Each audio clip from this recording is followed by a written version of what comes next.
Vocês abrissem a palavra em João 18.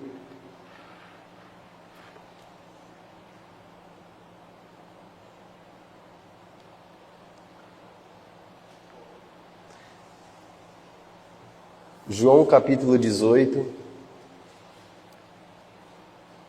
a partir do versículo 28.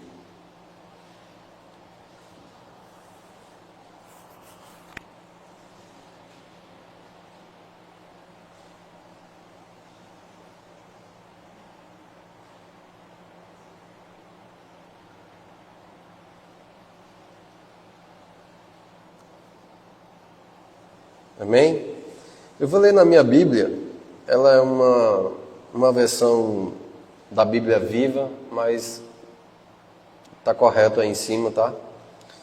Diz assim: o julgamento de Jesus diante de Caifás terminou nas primeiras horas da manhã. Daí, ele foi levado ao palácio do governador romano. Os seus acusadores não entraram para evitar a contaminação cerimonial, pois queriam comer o cordeiro da Páscoa. Então o governador Pilatos saiu ao encontro dele e perguntou: qual é a acusação que vocês fazem contra este homem? Nós não teríamos prendido se ele não fosse um criminoso, disseram eles. Então levaram o acusador para ser julgado. Então leve o acusado para ser julgado por vocês mesmos, conforme a lei de vocês, disse Pilatos. Mas nós não temos o direito de executar ninguém, disseram eles, e é necessário a sua aprovação. Isso aconteceu para que se cumprisse o que Jesus havia dito a respeito do modo pelo qual ele morreria. Então Pilatos entrou novamente no palácio e ordenou que trouxessem a Jesus. Você é rei dos judeus? Perguntou Pilatos.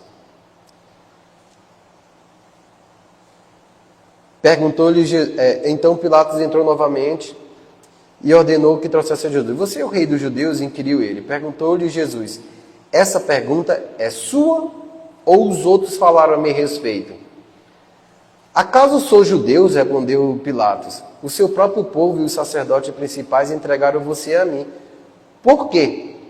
O que você fez? Então Jesus respondeu: o meu reino não é deste mundo. Se fosse, os meus seguidores teriam lutado quando eu fui preso pelos líderes judeus. Mas o meu reino não é daqui. Pilatos perguntou: então você é rei? O Senhor está dizendo que eu sou, disse Jesus. Eu nasci para isso. Eu vim a este mundo para testemunhar a verdade. Todos que estão do lado da verdade ouvem a minha voz. Amém? Pilatos perguntou para Jesus, falando assim: você é rei? Você é um rei? E Jesus respondeu: tu dizes, como diz a versão aqui em cima. Ele falou: você que está dizendo que eu sou rei. E aí disse Jesus: eu nasci para isso. Eu nasci para ser um rei. Eu vim a este mundo para testemunhar a verdade. Ou seja, ele mesmo era a verdade. Ele disse: eu sou o caminho, a verdade e a vida. Todos que estão do lado da verdade ouvem a minha voz.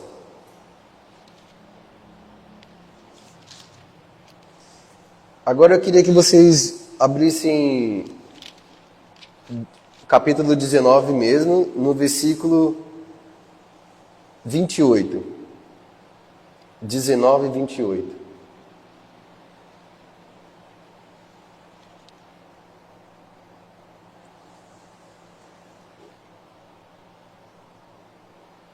Isso mesmo.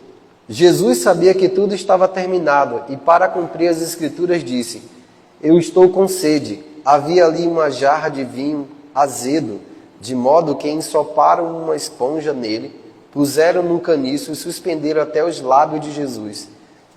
Tendo Jesus provado, disse: está consumado. Aí inclinou a cabeça e entregou seu espírito. Era dia da preparação e o dia seguinte seria sábado sagrado. Os líderes judaicos não queriam que os corpos permanecessem pendurados ali no dia seguinte. Por isso pediram a Pilatos que mandasse quebrar as pernas dos crucificados, a fim de apressar sua morte. Assim os seus corpos poderiam ser retirados das cruzes. Então os soldados vieram quebrar as pernas de 2 homens crucificados com Jesus. Mas quando chegaram a Jesus, viram que Jesus estava morto, e por isso não quebraram as suas pernas. Contudo, um dos soldados furou seu lado com a lança, e daí saiu sangue e água. Amém? Bom, o tema da minha pregação hoje é: Jesus é o meu substituto e o teu substituto. Porque Jesus, quando ele foi à cruz do Calvário, ele não existia um pecado dele.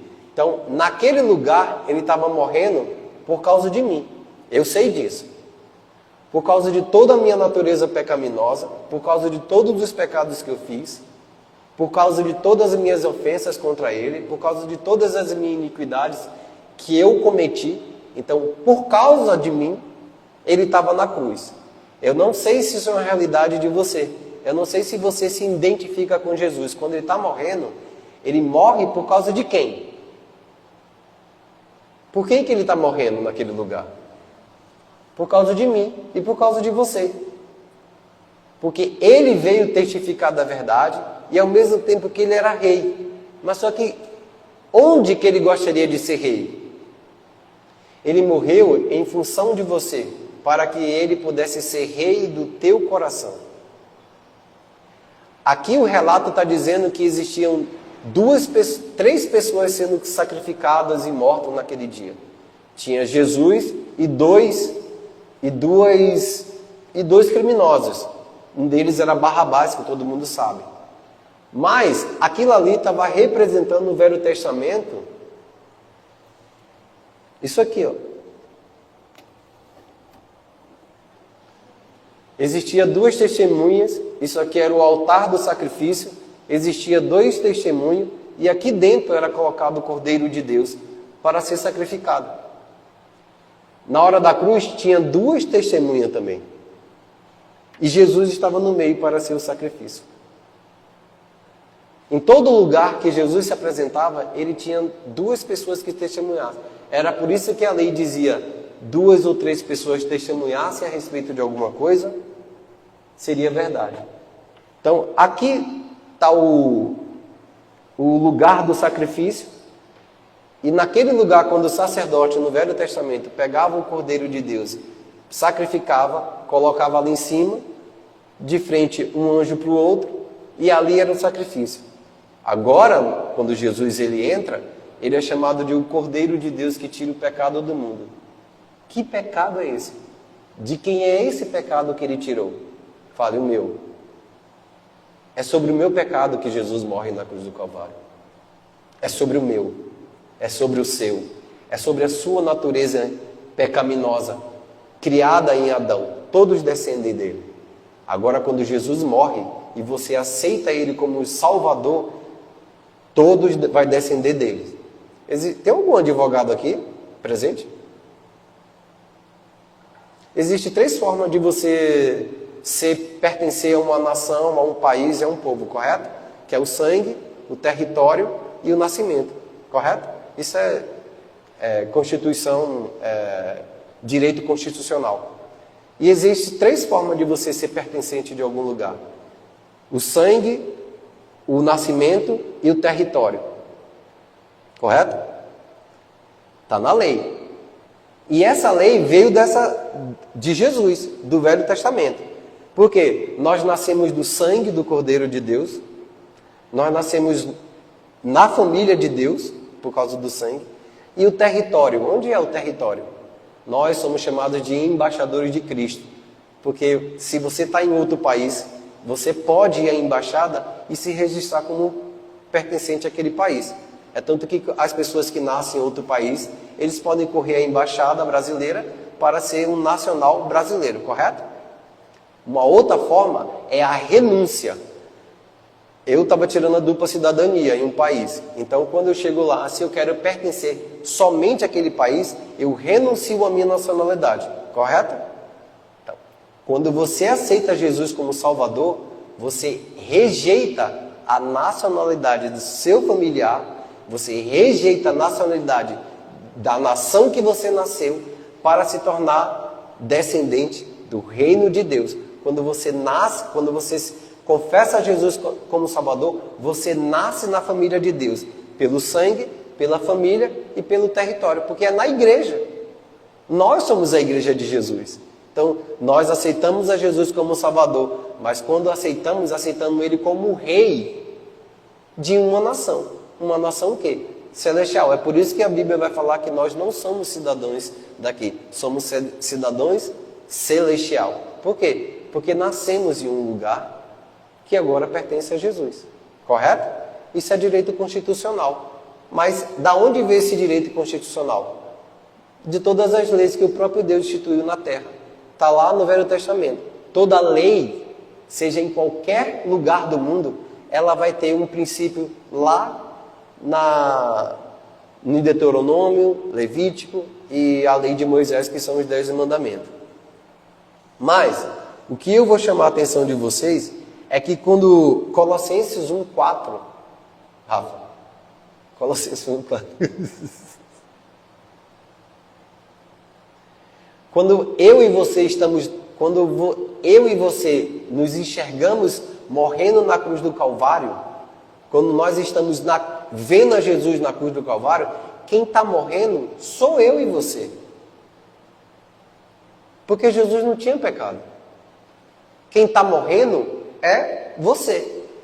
Morrendo de que forma? A sua natureza inclinada pelo pecado de nascimento da tua mãe e do nascimento de Adão, está lá sendo morrendo. O corpo dele está sendo entregue. A alma dele, o psique, está sendo entregue. E o Zoe de Deus, que é o Espírito, está sendo entregue.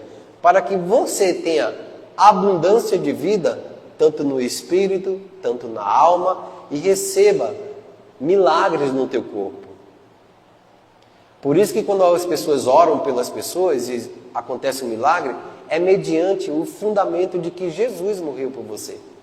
Está escrito que Ele levou sobre si as nossas dores, as nossas enfermidades, o castigo que era para mim, Ele levou, pelas suas pisaduras fomos sarados.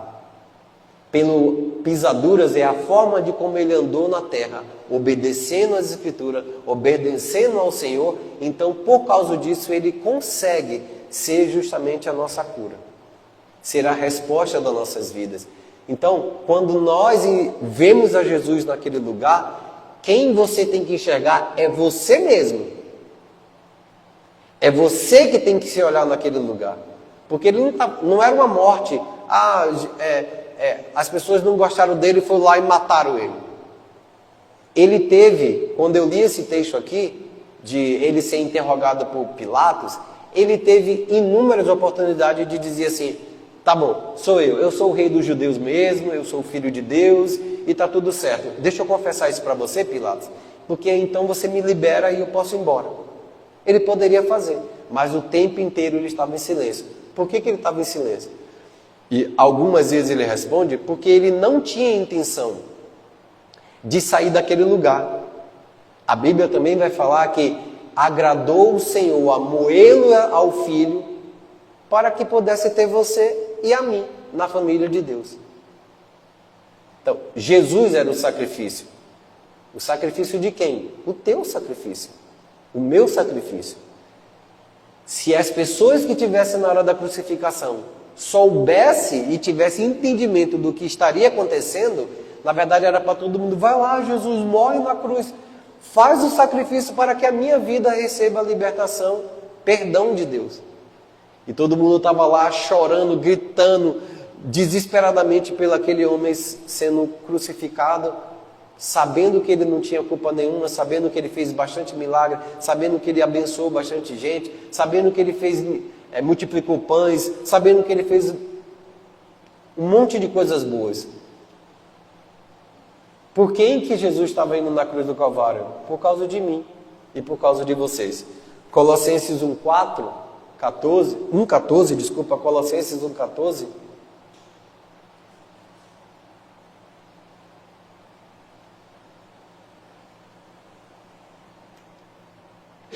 Colossenses 1,14 vai dizer que comprou a nossa liberdade com seu sangue e perdoou todos os nossos pecados.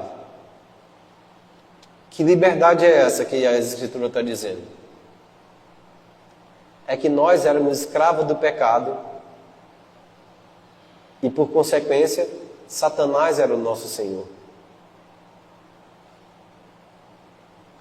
E agora, na hora da cruz, Ele compra a nossa liberdade e, ao mesmo tempo, Ele perdoa os nossos pecados. Então eu e você somos homens e mulheres perdoados.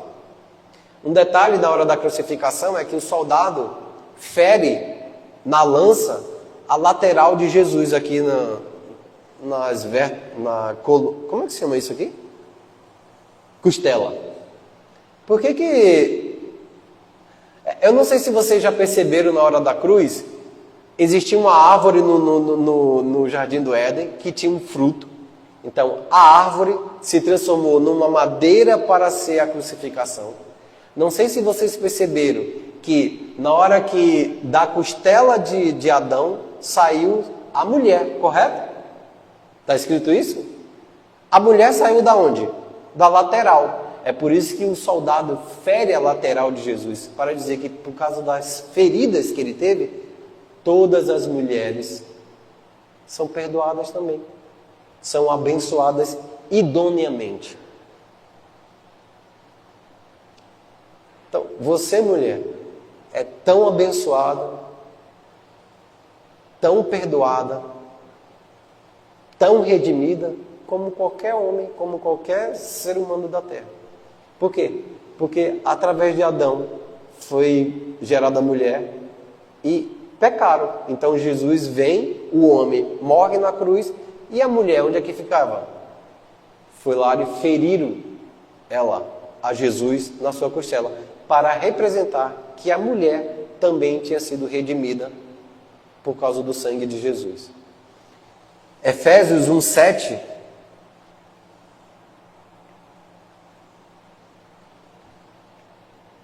Ele nos redimiu. Ele nos redimiu por meio do seu sangue. Ou seja, Ele coloca o sangue. A Bíblia vai dizer que no sangue está a vida de todo homem. Todo homem, a vida está no sangue. É lá que nós encontramos o DNA, o seu DNA. É lá que nós sabemos que tipo de sangue você tem. É lá que nós encontramos a sua genealogia, de quem você é filho. É lá no sangue. E ali está dizendo assim, Ele nos redimiu por meio do seu sangue. Redimiu de quê? Redimir é pegar de volta. É tomar da mão de alguém que você era prisioneiro. É fazer com que aquele lugar com que você era escravo se torne uma bênção para as outras pessoas. É o lugar onde você era dominado por alguém, agora você é livre. Isso significa redimir.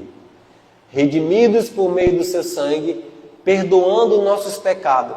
Seja qual o pecado que você cometeu, não interessa. Está perdoado.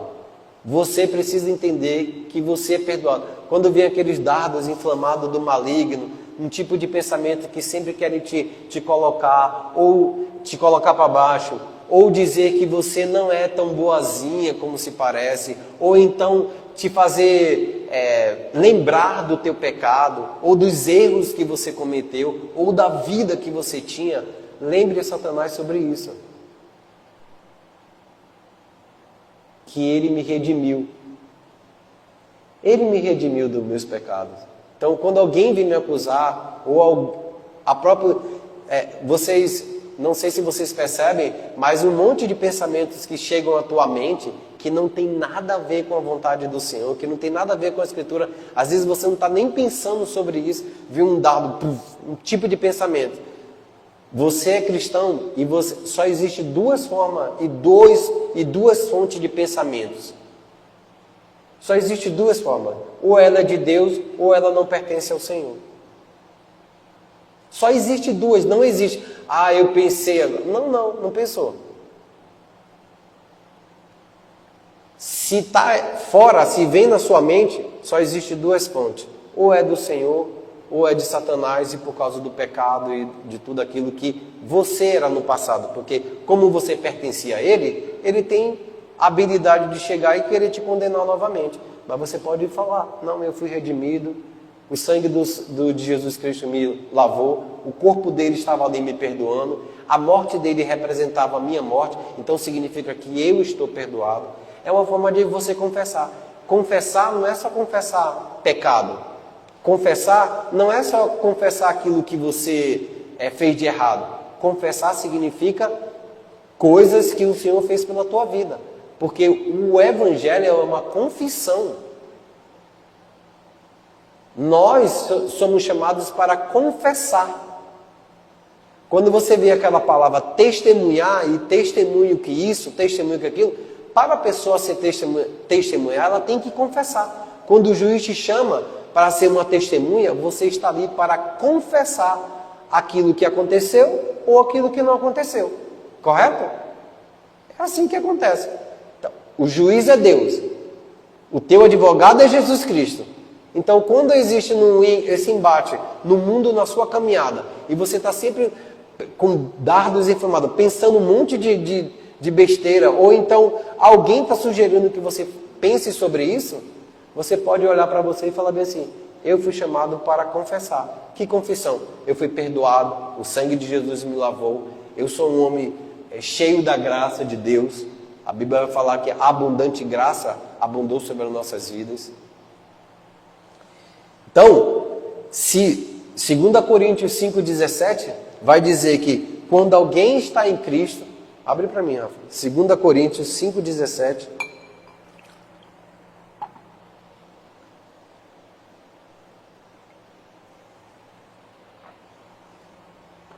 Quando Jesus morre na cruz do Calvário, ele morre para que você morresse também. Para que quando ele ressuscitou, ressuscitasse você também. Mas ressuscitasse onde? No Espírito. Você foi perdoada, você perdoado, você foi ressuscitado no Espírito. Então ele está dizendo assim, ó, quando alguém está em Cristo, torna-se uma pessoa totalmente nova por onde? Por dentro. Dentro está limpo. Dentro está perdoado. Dentro está redimido. O que é que você precisa saber agora quando andar pelo mundo? É saber que quem você é em Cristo. Porque o mundo vai te oferecer e vai dizer que você não é nada daquilo. Porque ele vai querer mentir para você. Mas você é filho do Deus da verdade. Jesus disse, eu sou a verdade. Eu vim para testemunhar sobre a verdade. Então você pode dizer, você mesmo, baixinho com você mesmo, quando vir esse tipo de dificuldade, essa luta, essa crise, para saber se Deus me ama, se Deus não me ama, se eu sou crente, eu sou não crente, ou se eu tenho uma vida de Deus ou não tenho, está aqui, ó. Quando alguém está em Cristo, torna-se uma pessoa totalmente nova por dentro. Já não é mais a mesma pessoa. Satanás sabe disso. Quando você está andando no mundo, ele consegue. E aquela pessoa é da luz. Porque você brilha, ainda que você não saiba. O teu espírito brilha nas trevas, ainda que você não saiba. É por isso que existe a perseguição, é por isso que existe a dificuldade. Por quê? Porque você está assim, ó, andando e brilhando. Porque o Espírito Santo está habitando em você através de Jesus. Já não é mais a mesma pessoa. As coisas antigas, que coisas antigas são essas? A sua vida pregressa, a sua vida pecadora, a sua velha vida, já passaram. Agora você é alguém vitorioso, agora você é alguém nascido na família de Deus, alguém que perdoado, alguém que pode transitar na presença de Deus. É por isso que ele fala, chegai-vos ao trono da graça, para receber favor. Antes você não podia entrar no trono. Antes o teu espírito não podia chegar na presença do Senhor. Primeiro porque ele estava morto. Segundo que não existia o perdão do pecado. Então você não poderia chegar com suas orações. Uma outra coisa, a fé que nós temos, que é um dom de Deus que foi colocado em você, ele é justamente um requisito para que você possa entrar na família de Deus. Porque é através dela que você acessa a presença do Senhor. A Bíblia vai dizer, sem fé É impossível agradar a Deus. E todos aqueles que se achegam a Ele, precisa crer que Ele é galardoador. Ele existe primeiro e é galardoador daquele que o buscam, mas através da fé. Ninguém pode chegar na presença do Senhor através de rituais, de sacrifício, de jejum, nada disso. Primeiro é pela fé. A fé vai crer que Deus existe e depois que Ele me recompensa pelo aquilo que eu estou pedindo, orando ou ansiando. Correto? Todos estão comigo? Está tudo meio claro aqui para vocês? Então, quando alguém está em Cristo, é uma pessoa totalmente nova por dentro. Já não é mais a mesma pessoa. Ou seja, você não é a mesma pessoa que sua mãe. Você não é mais a mesma pessoa que o seu pai. Você não mais tem os hábitos, porque esses hábitos que levavam à morte ou que trazia desconforto para a gente. Por quê? Porque ele foi morto na cruz do Calvário. Ele foi perdoado. Ele foi aniquilado quando o corpo quando o corpo foi morto. Então, agora você precisa entender e compreender que você é uma nova pessoa. E essas coisas novas vêm de Deus. Precisamos ter uma consciência que nós não temos mais o pecado que a gente pecava. Em Hebreus vai dizer que o sangue de Jesus, ele nos purificou da nossa consciência do pecado. O sangue do Cordeiro nos purifica a consciência. Onde está a consciência? Lá no Espírito. É lá no Espírito. Você é tricotomo, Espírito, alma e corpo. João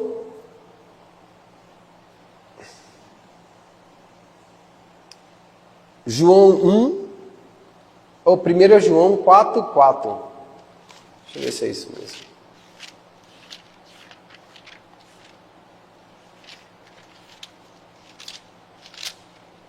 Primeiro João 4:4.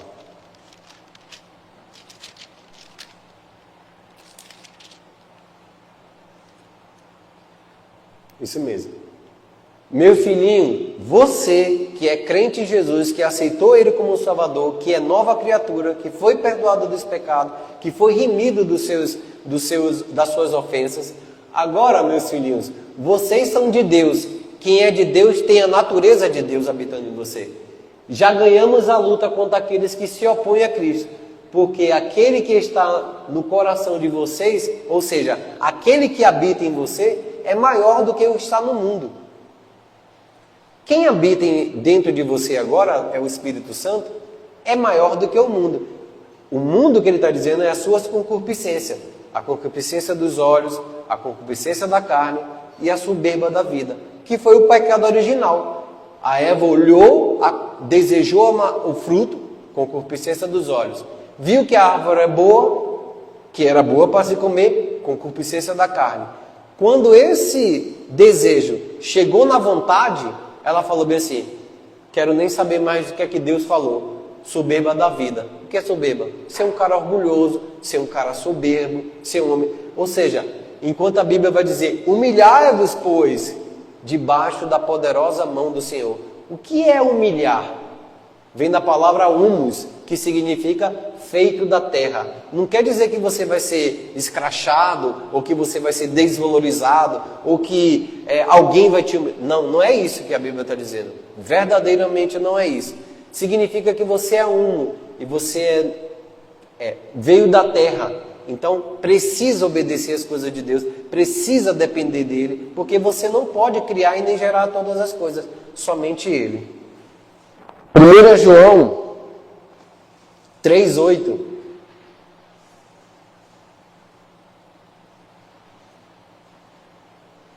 Primeira João 3:8.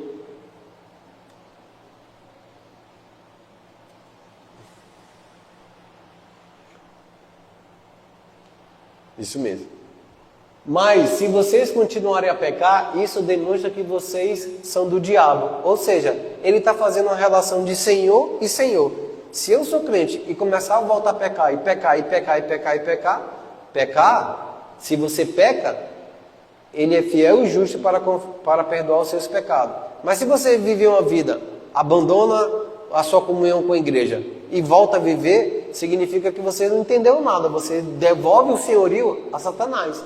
E aí ele fala assim, porque o diabo peca desde a criação do mundo, mas o Filho de Deus, ele se manifesta e morre na cruz para destruir as obras do diabo. Que obra do diabo é essa? A forma de você pecar, a forma de você pensar, a forma de você andar em determinadas situações, ou de você, da forma de resolver problemas.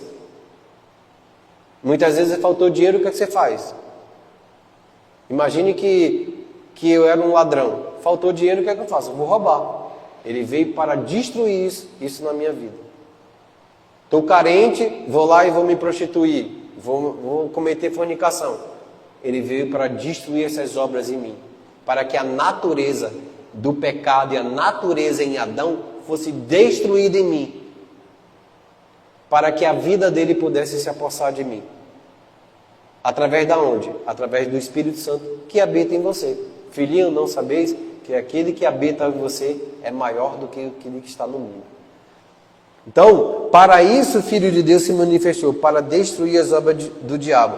Então, o velho homem, criado em Adão, com suas fraquezas, com suas falas, com as dúvidas, os medos, seu senso de servidão às circunstâncias, aconteceu um problema, de que forma eu resolvo isso? Oro e confio em Deus ou faço da minha forma? Isso foi destruído quando Jesus morreu naquele lugar. Porque ele foi chamado de maldito. Maldito todo homem que morrer na cruz do Calvário. Ou seja, quem é maldito recebe maldição. Se ele morreu, as suas maldições e aquilo que é descendente da sua família, de heranças familiares, também foi punida em Jesus Cristo. Então você já viu aquela história de, porque meu pai morreu de tuberculose, e aí, então eu vou morrer também, ou vou ter tuberculose. Eu tenho um testemunho muito incrível. Eu estou falando isso, mas o meu pai morreu de tuberculose há muitos anos. Minha irmã teve tuberculose, meu irmão mais velho teve tuberculose, e o outro meu irmão teve tuberculose, e eu já era crente. Eu falei, em mim não pode tocar, porque a maldição que estava sobre essa vida, sobre a minha família, não pode me alcançar. Porque ele morreu como maldito na cruz do Calvário. E orava, até porque isso é um vírus, né? E aí declarava,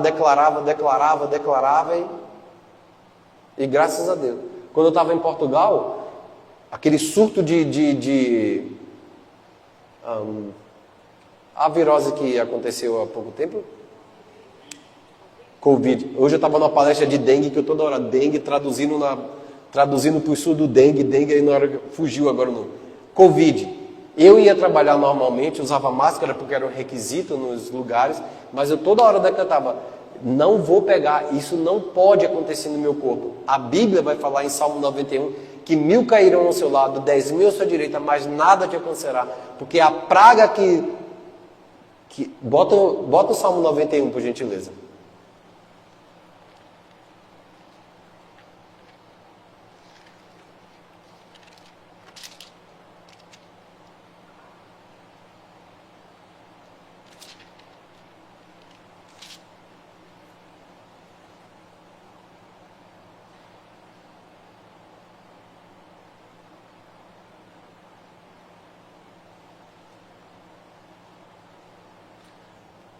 Desce até o versículo 10, 91, 10. O mal não pode me apanhará, o mal não me apanhará de surpresa, e o meu lar não será atingido pela desgraça. Mais um versículo. Porque o Senhor dará instruções especiais aos seus anjos para proteger todos os seus caminhos. Eu estava no foco. Itália, Portugal e Espanha era o foco dessas coisas. O que morreu de gente na Itália e na Espanha, era muita gente morrendo. Muita gente morrendo na rua, assim, ó. Caía morrendo. De ataque, isso era uma praga que estava assolando a terra. e você pode declarar. Ah, mas você não pode muito. Não, eu tinha que trabalhar, eu tinha que viver e as coisas tinham certas restrições, tinha que fazer determinada, mas o mal não podia. Porque eu pertenço a alguém que é vida. Alguém que morreu por você. Alguém que morreu por mim. Essa nova criação, ela está redimida das mãos dos seus inimigos. Paulo diz que em quem eu tenho a minha redenção. Isso é substituição. Ele foi substituiu a minha vida naquele altar que é a cruz do Calvário. Ele é a nossa capacidade. João 14:10.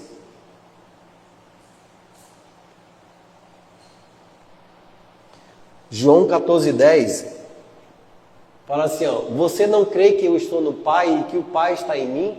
As palavras que eu digo, elas não são propriamente as minhas, mas o Pai que vive em mim, Ele faz a sua obra por meu intermédio.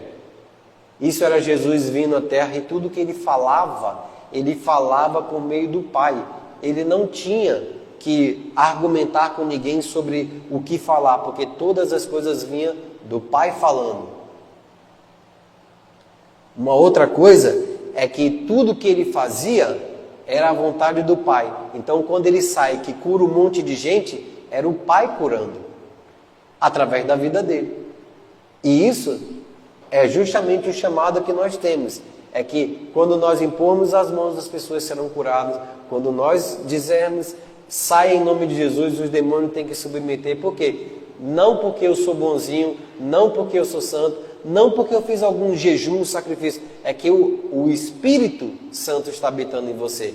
Ele faz a sua obra pelo nosso intermédio. O poder é dele, a glória é dele, tudo é dele. Ele só pede para que, possa me emprestar o seu corpo aí para poder andar na terra junto com vocês? É isso que ele está dizendo. Jesus era um corpo emprestando o Pai para fazer a obra dele.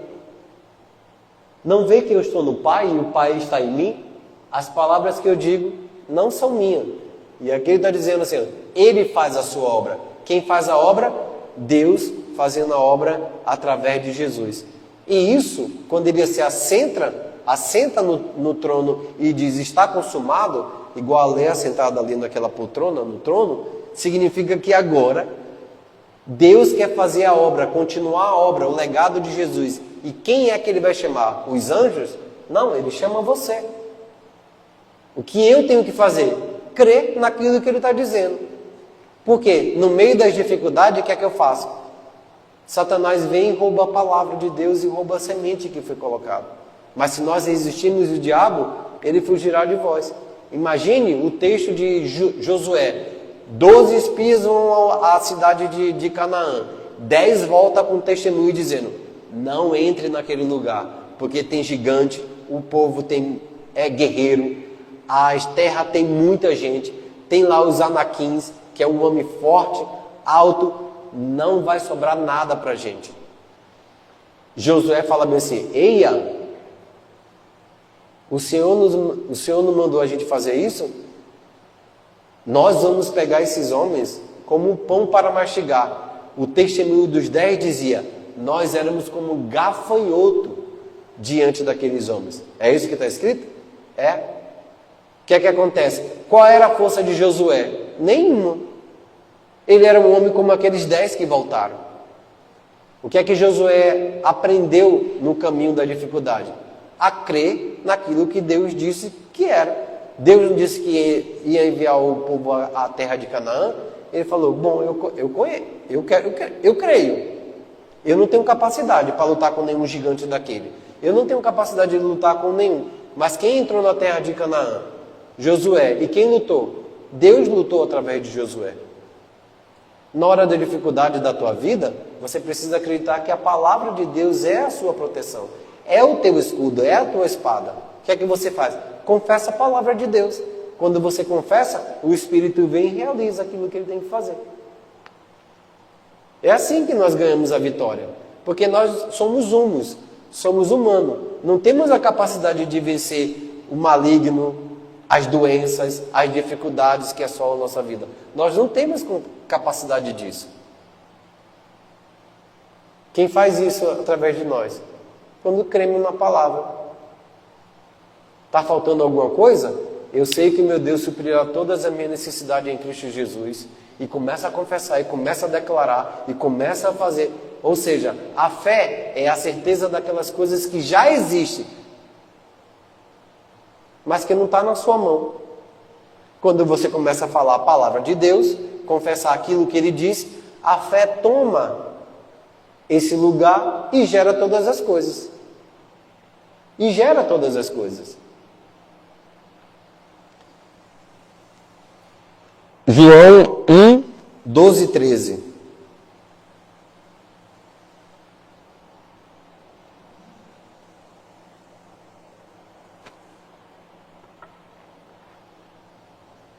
João 12, 1, 13. Mas a todos aqueles que receberam e aos que creram nele, ele deu o direito de se tornarem filhos de Deus.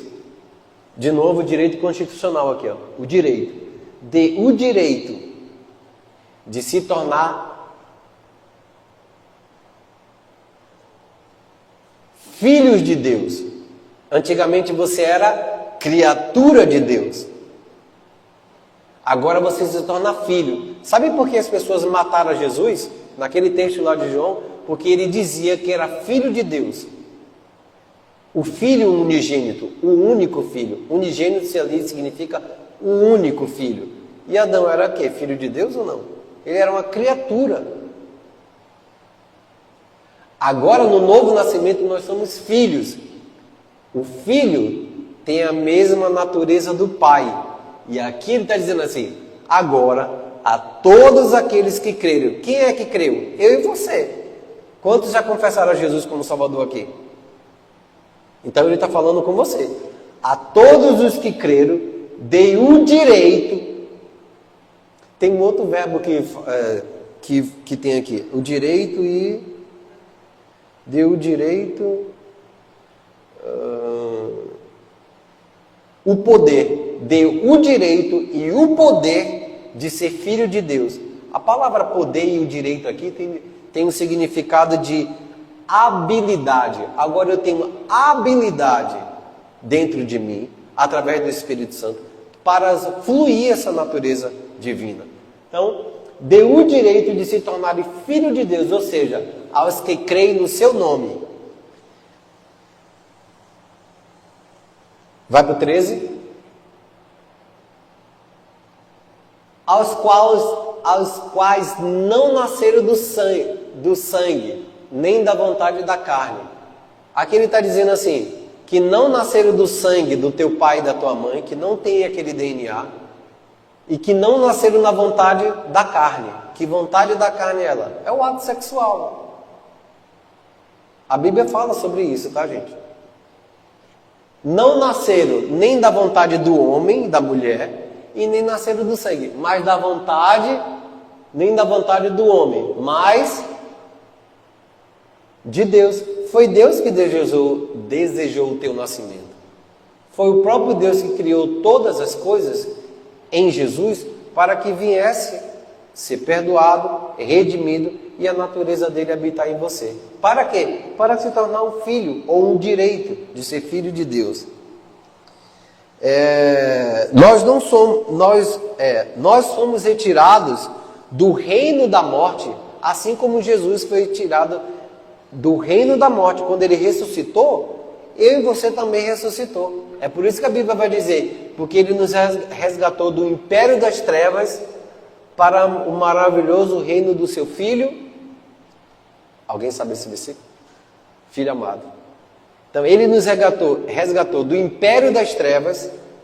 A palavra império significa alguém que é contra um reinado,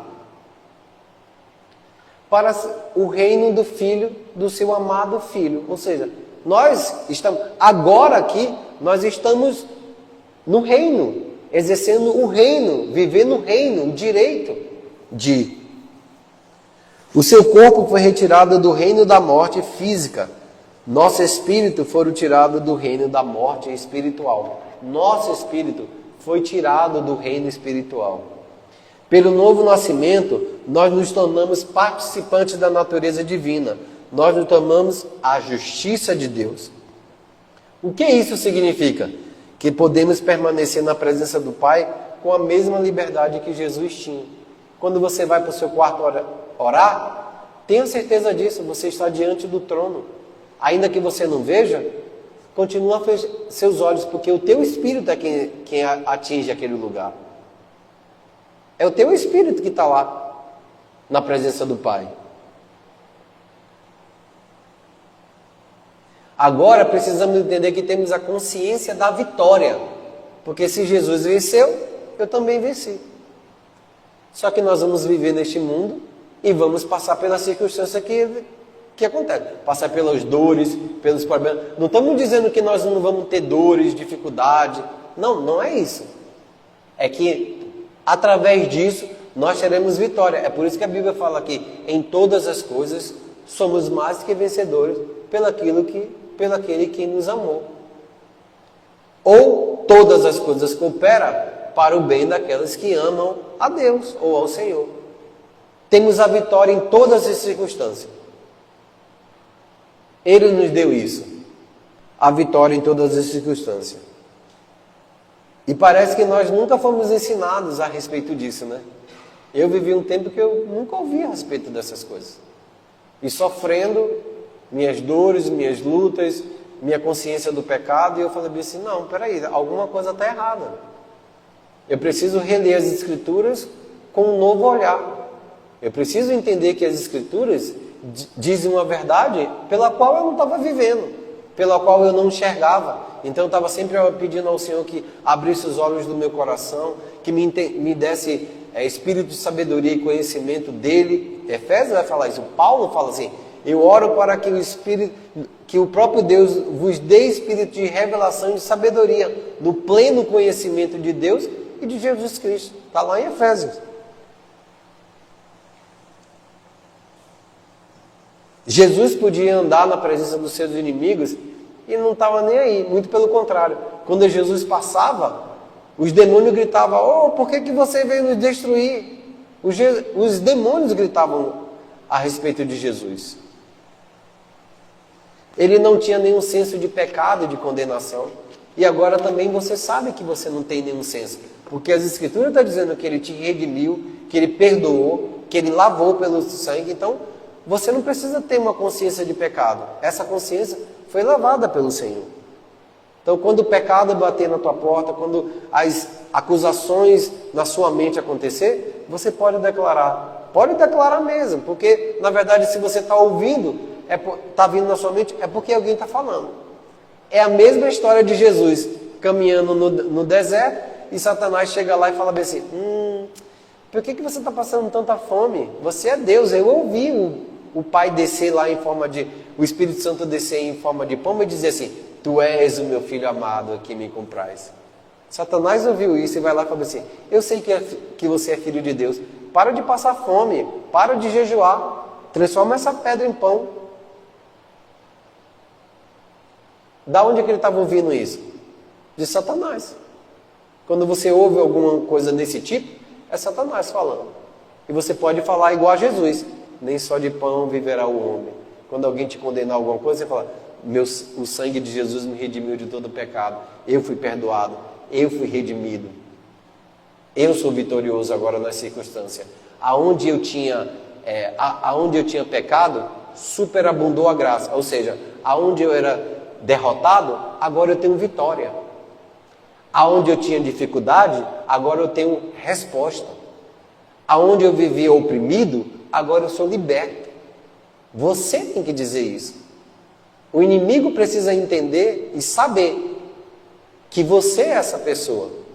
Senão ele vai te oprimir, empurrar você até a parede, até você ceder. Se você não começar a ter um hábito de confessar quem você é em Jesus Cristo, vai ficar calado. E calado você não pode ficar, porque você foi chamado para testemunhar. Testemunhar é confessar quem você é em Jesus Cristo. Testemunhar, eles venceram pelo sangue do Cordeiro e pela palavra do seu testemunho. Se testemunhou, é porque confessou. Porque ninguém testemunha em silêncio. Correto? Alguém tem que falar. E seja você essa pessoa que vai falar. Porque é assim que você fala. O fato de você confessar as bênçãos do Senhor, elas vêm ao teu encontro. Você não vai além da sua confissão. Até porque para você andar, para você fazer alguma coisa, você tem que pensar. Se você pensa correto, faz coisas corretas. Se você pensa errado, faz coisas erradas. Você é o que é pelo aquilo que você pensa. As Escrituras vai dizer, você é aquilo que pensa. Provérbio vai dizer isso. Então, se você pensa errado, você faz errado. Mas se você pensa certo, faz coisa certa. E para fazer, tem que falar. Correto? Amém? Então, seja consciente da sua redenção. Seja consciente da redenção que Jesus fez através do sangue do Cordeiro. Seja consciente, tenha uma consciência de que você foi redimido. Tenha uma consciência de que você não é condenado. Tenha uma consciência de que seus pecados já foram perdoados. Tenha uma consciência de agora a vida que você vive na fé no Filho de Deus.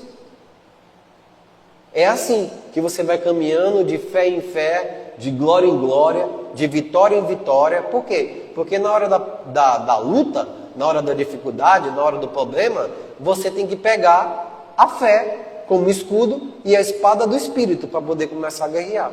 Se você levantar a espada e não tiver o escudo, a sua mente vai entrar em bug, porque aonde é o campo de batalha? É a fé, é na mente. O campo de batalha que você vive no mundo espiritual é na mente. Se você começar a ouvir que você é derrotado, que você não presta, que você não é isso, que você não tem... Você vai aceitar aquilo como verdade, mas é uma mentira, que é o que Satanás faz. O príncipe deste mundo cegou-lhe o entendimento para que você não respondesse ao evangelho do Filho de Deus. É claro isso para vocês? Está claro isso? E como é que eu venço isso? Confessando. É a mesma coisa de uma discussão. Ah, porque você deixou o copo assim. Não, eu não deixei. Eu deixei o copo dessa maneira. Ah, não, você deixou a Bíblia desse lado. Não, eu deixei a Bíblia desse lado. É uma luta que você tem que viver. E é uma palavra. É a confissão. Ah, porque você agora é pecador. Não, você é pecador não. O sangue do Cordeiro já me libertou de todos os meus pecados. Ah, porque você é isso, você é aquilo. Não. Agora, se você fez realmente, vai e confessa o seu pecado ao Senhor no teu quarto, porque Ele é fiel e justo para perdoar. Sabe o que é ser fiel e justo para perdoar? No momento da confissão, há um momento do perdão e de redenção. Você pratica as obras de justiça, confessa o sangue e pede perdão, vem a justiça e te coloca no mesmo lugar que você está em Cristo Jesus. Amém? Vamos ficar de pé?